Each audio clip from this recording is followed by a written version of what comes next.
we're going to talk about winning. Today, I want to talk about winning in general. What does it look like to win? Backslide, please. And here's why. Here's why I want to talk about winning. And you might want to write this down because this is profound. It might change your life. The reason why we want to talk about winning is better than not winning. Whoa, right? That's deep. I mean, I could just stop the sermon now and you could all go home because that's all you need to know. Winning is better. Okay, something you need to know about me is I am just a very competitive person. In fact, I'm so competitive that I don't really go to social sporting events to participate anymore because I don't know how to turn it off. I don't know how to turn the competition off, and it's either 100% or 0%. So to keep friends and to keep my reputation, I go 0% instead of the 100% that I know will come out. It's just something that is within me that I just can't get rid of. Anybody with me? Anybody else that's like, wow, I have no idea. I am not competitive at all, John. Maybe you're losing respect for me, but I'm just letting you in on a little secret. This is just between you and me and whoever can watch this whenever you want. That I have a problem, and my issue comes from my mom. My mom is very competitive. I love you, Mom, but she knows this. When it comes to card games, she is the worst person to play card games with because when she is losing, she's quiet and she's angry on the inside. But when she's winning, her way of being like rubbing it in is laughing. Like she'll just laugh at you with how bad you are at playing card games. And it's really humiliating especially like my whole family is competitive. So sometimes it ends with tears. Speaking of tears, this isn't in my notes, but it happened, so it's coming out. My wife was pregnant with our first, and we played Monopoly, and I made her cry when we played Monopoly. Now, I'm going to blame the hormones and not my competitive nature in that moment, but you get the point. Competitiveness comes out. And maybe you're here and you can't relate to my stories at all. You're like, John, I am the least competitive person. In fact, I won't really, if I can't win, I'm not going to be a part of it at all because I am not competitive. For me, I am really bad at one thing, and some of you have done this with me, and you know this. I'm bad at golf. Like, I've just decided in my life that golf, it's not happening. They've got the golf simulator now that happens, Golf X. They're not our paid promotion this morning, but if you want to try Golf X, it's really cool. So I go there because it's just a simulator, and I don't have to walk to find my ball every time I slice it or hook it, whatever it is. But when it comes to golfing on a golf course, because I'm competitive and my expectations are here with everything that I do, if I am not performing well, Ian Jarvis can attest to this, I get really cranky. Like I feel really just. Everyone else is probably cranky too because they're like, John, settle down. We're just playing social golf. But no, everything that I do, I know that I want to win. And really, when it comes to golfing, if I want to feel bad about myself, there are less expensive and less time-consuming ways to do so, right? There are worse ways that I could feel bad about me. The point of all of this is I want to talk about winning. There we go. Winning. And like I said, maybe you're not a competitor, and some of you're not so competitive, and like I said, maybe you've lost respect for me. When it comes to competition and winning, you might hear a voice that says, you can't win, so why even try? You might talk about the fear of failure in that. I'm too afraid to fail, so I'm not going to try, but you can't win, so I'm not even going to try. Maybe that's like you're not very competitive, but maybe if you're like me, winning is everything, so try anything. Like whatever you can do to win, do it. You rise to the challenge and you try new things because you just love the competitive nature of it, regardless of which way you lean. Winning is important because it's better than not winning. Winning is, I know, it's profound. This is deep. I promise you, we're going to get deeper than just talking about my history, but winning is important because it's better than not winning. This is especially true in the arena that matters most, your life. Right? In your life, the thing that matters most, it is better to win than it is to not win. Can we go back, please? Thank you. Which leads us to the question that I want to spend some time on considering, and we could just leave after this question. And if you don't answer this question for yourself, then you're just going to end up chasing the wind. If you don't answer this question for yourself, then you're just going to be wandering aimlessly throughout your life, and there's not going to be any intentionality to the things that you do. And this is a question that most people never ask, and consequently never answer. And if we don't answer it, life will just become a race, and you'll feel the pressure to compete on a course that's really not clearly marked out. If you don't answer this next question, then it's like running a 100-meter race, but you don't know how far 100 meters is or what the course. Or it's like running a marathon, but you don't know what course you're meant to go. So you're just running aimlessly, hoping that you'll beat the competition, but A, you don't know what the competition is, and B, you don't know where the finish line, because the course isn't clearly marked. And then life just becomes a game that you feel pressure to win, and everybody seems to know the rules except you. Everybody seems to be living by these set of rules, or the way that their direction of their life is going. They've got a set of rules, but you're just sort of it's like a chicken that's got a head cut off, right? It's not going anywhere in particular. And the question that we need to answer for ourselves is this: what's the win? What's the win? In your life, in all areas in your life, what's the win? It's difficult to know if you're winning if you never identified what the win is, right? It's difficult to know in your life if you are winning if you don't actually know what the win is. What's the win financially for you? If you're married, what's the win in your marriage? If you're a parent, or what's the win for your family or your children? If you're a grandparent, what's the win for you and how you support your kids raising their children? But what's the win for you to be a grandparent? What's the win for our marriage? What's the win for your family? What's the win for you professionally? In the areas that matter most people never define the win. And then we just run aimlessly.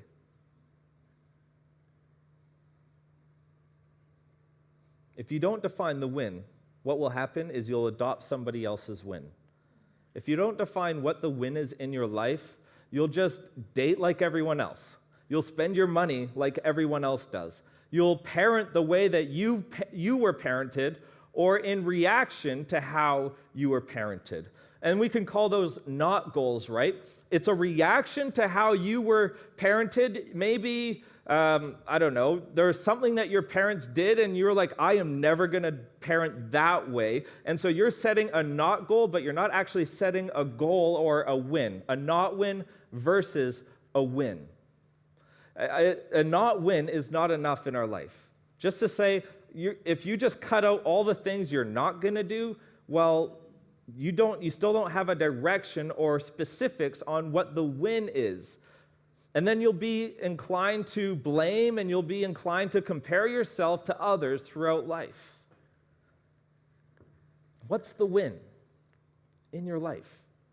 If you don't know what the win is, it's hard to tell if you're winning. What's the win in this season? In this season that you are in, what is the win? Do you know, this is fascinating, that when people think about you, that there are words that come to mind when they think about you? When people think about your name, there are words that come to mind when they think about you. Have you given any thought to what you hope those words would be when people think about you? When people think about you, there is an image or words that come to mind. He's so kind, he's so compassionate, or you don't want to get on their bad side, or you know when they're having a rough day. When people think about you, words come to mind. Wouldn't it be great to know, to be in control of what those words are?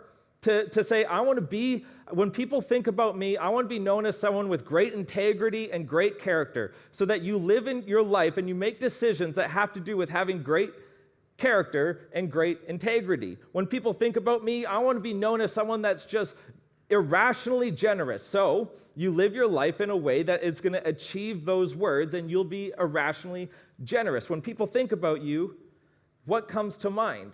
What words come to mind? Because I promise you, words come to mind. If you're newly married or you've been married for a long time, what's the win in your marriage? If you haven't thought about that, it's not too late to think about what the win would be in your marriage. I can give you an example of what I mean. A win in your marriage could be to always want to be where the other person is. That's a really simple thing, right? This is something that Fiona and I really never, my wife Fiona, never have a problem with because we've always worked together. Every area of work that we've done, whether it was here at YWAM, we used to volunteer here, we both worked at Kerwin State High School, and now we both work for different companies, but we both work from our home. We've never had a problem with, because we're always together. But when she goes on a trip for her work, I can honestly say that I'd way rather her be where I am, or I'd rather be where she is. And I think that's a really healthy thing. What's the win in your marriage? You don't have to take this one, but it's something that you need to think about. It's something that you need to have open discussions with, because if maybe you think the win is just not getting a divorce, or the win is I wasn't really happy with my spouse, but I stuck it through, right? In our marriage vows, we say, till death do us part. Like, that doesn't sound great. It was so difficult that we had to wait for death. No. What's the win? The win isn't just sticking it through and you don't like being with the other person, but it's something that we need to talk about in our relationships, in our marriages. What is the win? If you're a parent, what's the win for your children? Here's an example. Children who want to be with one another and with us when they no longer have to be. Do you talk about these things as a family if you're a parent? It's never too late to have these conversations. Because if you don't know what the win is, you're not going to be intentional with how you're parenting. If you don't know what the win is in any arena of your life, then you're not going to be intentional with how you are living your life, and you're just going to be running aimlessly. What is the win? Regardless of where you are in your faith journey, or maybe you're here for the first time and you've never been to church, and you wouldn't say you are on a faith journey. Whoever you are, whatever you believe, you need to be able to identify the win in the important areas of your life. If you want to win in life, you need to identify the areas of your life. You need to identify what the win actually is. And I want to show you a win statement that has actually influenced our lives and influenced our culture. It's an extraordinary lesson, and it has an extraordinary lesson attached to it. But before I get into it, I don't want you to adopt this win statement for your life. It's just an example of somebody's win statement. But after it, it's going to tell us why it's so important, or how you can live your life in the direction of your win statement. So this is going to come from Saul of Tarsus. You might know him as the Apostle Paul. And Paul's win that he's going to tell us about is a response to a previous failure. So Paul was somebody that before he was influencing the church, what he was doing is he was trying to take out the Jesus movement. Right? He thought he was doing the right thing by making sure the church, the Jesus followers, would be stopped in their tracks, because it was disrupting the peace between the Romans and the religious people. It was just disrupting the peace. And so Paul was like, he thought he was doing the right thing by God. He was going to get rid of all the Jesus followers, stop the movement. Nothing has changed, right? When Jesus came, he said that he came to introduce something that was brand new. And Paul was like, no, nothing has changed. Jesus is gone. We got to get things back to the way that they were. And so Paul's new mission statement or win statement for his life is in response to that. Response to his previous failure. And here's what it says. We're in 1 Corinthians. Because, backtrack a little bit, Paul had an encounter with Jesus, right? He had an encounter with Jesus, and Jesus says, hey, what are you doing? Like, I want you, this is something that is brand new, and I want you to be actually sharing the good news of me. I want you to be sharing the good news to everybody. Don't stop the church from multiplying. Be a key member of the multiplication strategy of the early church. So Paul says, for I am the least of the apostles and do not even deserve to be called an apostle, because I persecuted the church of God. For I am the least of the apostles. I don't even deserve to be an apostle because of what I did in my past. I can't go back and change my past, but when people would see Paul, they would have in the back of their minds, oh, that's the guy that arrested my brother-in-law, and we've never seen him since. That's the guy that made sure that my family would never see the light of day again. That's the guy that was threatening our culture. So that would be in the back of their minds all the time when people would see Paul. Just because Paul had this amazing conversion doesn't mean that everybody else knew that that's what took place. But by the grace of God, I am what I am. But I can't go back and change the past, but by the grace of God, I am what I am. He accepts me with all my baggage. And maybe that's the message that some of you here need to hear, that you can't go back and change your past. You can't change the things that you've done, but by the grace of God, he accepts you for who you are. But by the grace of God, I am who I am, and his grace to me was not without effect. No, I worked harder than them all. See, Paul's letters shaped the Western civilization. He introduced the teaching of Jesus to the non-Jewish world, to the Gentiles. He explains his win and what is required of him. Though I am free to belong to no one, I have made myself a slave to everyone, to win as many as possible. What was Paul's win? He wanted to win people. That's what he wanted to do. He wanted to win people. He wanted to make sure, yes, his past, he was persecuting the church, but he wanted to share the news of Jesus to anybody that had ears to listen. He continues and says this, to the Jews, I became like a Jew. And you might go, oh, well, Paul, you are a Jew. No, he became like the best Jewish person that could ever be because he wanted to have influence over the Jews when he was speaking to them. So like a Jew, I became like a Jew to win the Jews. To those under the law, I became like one under the law, though I myself am not under the law, so as to win those under the law. So first I would become like a Jew to win the Jews, and then to those that are under the law, I would become like those under the law. To those not having the law, I became like one not having the law, though I am not free from God's law, but am under Christ's law, so as to win those not having the law. So to those having the law, I became like one not having the law. He walked like a Gentile. He talked like a Gentile. He dressed like a Gentile. He became the best Gentile that you would ever see to win those that are not under the law. I just want to clarify this. Though I am not free from God's law, but am under Christ's law. Do you know what Christ's law is? Christ's law is it's the final command that he gave. And he says to his disciples before he goes to the cross, a new command I give, as I have loved you, so you must love one another. He's not talking about the 10 commandments. Well, those 10 commandments all come into that one statement. As I have loved you, so you must love one another. He's saying that I am under Christ's law, so as to win those not having the law. To the weak, I became weak to win the weak. I have become all things to all people so that by all possible means I might save some. His win was to win people.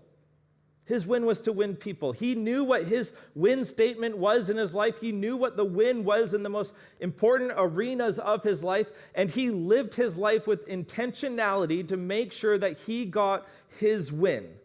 He wasn't distracted. He had a mission, and he was going to do whatever he could to win some, to save some. But what comes next may be what's more important for you and for me, right? We don't need to adopt Paul's win. We need to create wins for ourselves in whatever area of your life that you think is important. So we're going to go into 1 Corinthians 9:24. Here it is.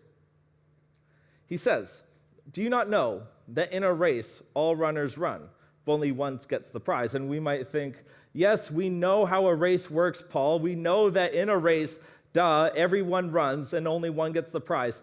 I mean, maybe that statement is a little bit false these days, like everyone seems to get a prize. But when Paul was speaking, only one person got the prize, and that's how a race works. So what's the point?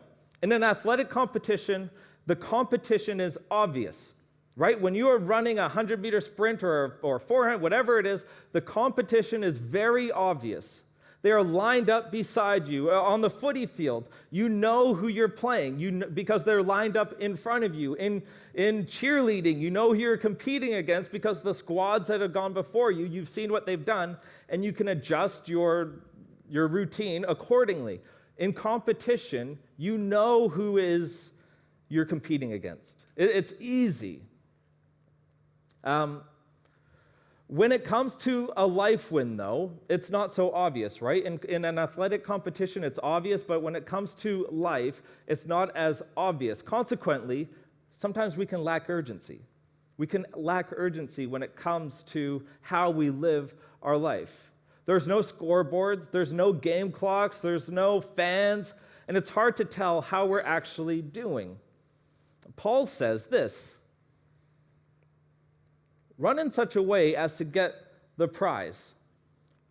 Even though it's hard to determine in our life what the competition is, run with intentionality, run with be deliberate. What's the prize? The prize is the win. Live life in such a way that you might win. Pay the price that you have to pay to ensure you are prepared to win. Everyone, he says, who competes in the games goes into strict training. They do it to get a crown that will not last. Paul was referring to the Isthmian Games that were held during that time. And the winner was given a crown of leaves, and the leaves wouldn't last that very long, so it was a very temporary prize. And it was a sign of a past accomplishment, right? This crown, or any prize you get, is a sign of a past accomplishment, since the leaves would eventually withered and faded. And so he's saying, you get in the games, they get a prize that will not last. They get a prize that will not last. But we do it to get a crown that will last forever. I mean, life is a lot more significant and important than any athletic competition or any sporting event or any board games that you might ever play. Even Settlers of Catan. I mean, life is more important than any game you might play. And we need to make sure that we are running in such a way, that we are preparing ourselves in such a way that we might get the win. You might get the win, whether it's in your faith, whether it's in your relationships, whether it's in your finances, whether it's within your family. We need to run with intentionality so that we might get the win. But how do you run intentionally to get the win? First, you need to be able to define the win. You need to be able to define the win. Paul continues, "Therefore, I do not run like someone running aimlessly. I do not fight like a boxer beating the air. No, I strike a blow to my body and make it a slave." I mean, these competitions that Paul was talking about were very, violent. And so he was talking in a context that people would understand. But why, Paul? Why would you strike a blow to your body and make it your slave? He identified the win for his life, and he didn't want to fall short of it. He identified what the win was. He knew that in the games that people would go into strict training in order to prepare for it. And he's saying in life, we got to go through just as strict training. Every day is an opportunity to better yourself. Every day is an opportunity to be training for your win, to be working towards your win. In his case, he would say, so that after I have preached to others, I myself will not be disqualified from the prize. his point. I'm going to prepare and compete as if my competition was lined up beside me or standing in front of me. You know this. You don't win by just wishing to win, right? You don't win by just hoping that you're going to win. In life, prayer is important, but you don't win by just praying for a win. You win by preparing to win. You win by saying no so that you can win. Say no to things so that you can win. You say no to you so that you can win. What's the win? What's the win in your relationships? What's the win in your marriage? What's the win financially? What's the win academically? What's the win professionally? What's the win personally? When people hear your name, what words do you want to come to mind? Who are you? I mean, that's a deep question. What's the win? Are you preparing to win? In your marriage, are you being intentional in your friendships and relationships? Are you preparing to win in your friendships? In your family, are you setting yourself up with your family? Do you know what the win for your family is? And if so, are you preparing to get that win? What's the win?